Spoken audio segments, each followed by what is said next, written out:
ចម្រើនពរក្នុងឱកាសនេះសូមសម្ដែងអំពីការគោរពចំពោះមាតាបិតានិងលោកគ្រូអាចារ្យណាទាំងពីរភ្ជាប់គ្នាតែម្ដងព្រមមានការគោរពត្រូវធ្វើគារវៈដូចគ្នាទាំងអស់ការគោរពចំពោះមាតាបិតានិងគ្រូបាអាចារ្យនេះសម្រាប់ដៃឲ្យលើកប្រណម្យត្រឹមចុងច្រមុះផ្នែកខាងកាយបើបុព្វការីជនទាំងពីរលោកឈរយើងគោរពដោយអរិយាបថឈរដូចគ្នាម្យ៉ាងដែរបាទបើរបៀបការប្រណម្យដៃនឹងត្រូវប្រណម្យឲ្យល្អចាដូចជាលោកធៀបដូចជាក្រពុំនៃផ្កាឈូកហ្នឹងផ្កាឈូកក្រពុំអញ្ចឹងមិនលើអញ្ចឹងដែរខ្លះអត់បានគិតគូរទៅលើប្រណម្យគឺអញ្ចឹងអត់ត្រឹមត្រូវតែគុំដូចទាំងអស់គ្នាកំពុងតែប្រណម្យត្រឹមត្រូវហើយយើងបង្អ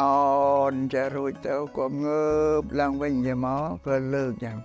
ការគួរចង់បញ្ចប់ចាំបើយើងចង់សម្ដែងការអង្គុយកាត់ឈរបើយើងអាចអង្គុយគោរពបានតែយើងដាក់ខ្លួនយើងឲ្យវាទៀបទៅទៀតដល់យើងលុតជង្គង់ចាំបើសិនកិនអង្គុយអរិយាបថកិនអង្គុយអានេះយើងសំភាសឈរអត់បានត្រូវតែអង្គុយដូចគ្នាដែរហើយដល់យើងងើបចាលើកដៃមកដាក់ចឹងវិញទៅចប់ហើយមិនមានត្រឹមតែប៉ុណ្្នឹងឯងការគោរពចំពោះមាតាបិតានិងគ្រូបាអាចារ្យនឹងពោសុំអស់សេចក្តីបែបហ្នឹង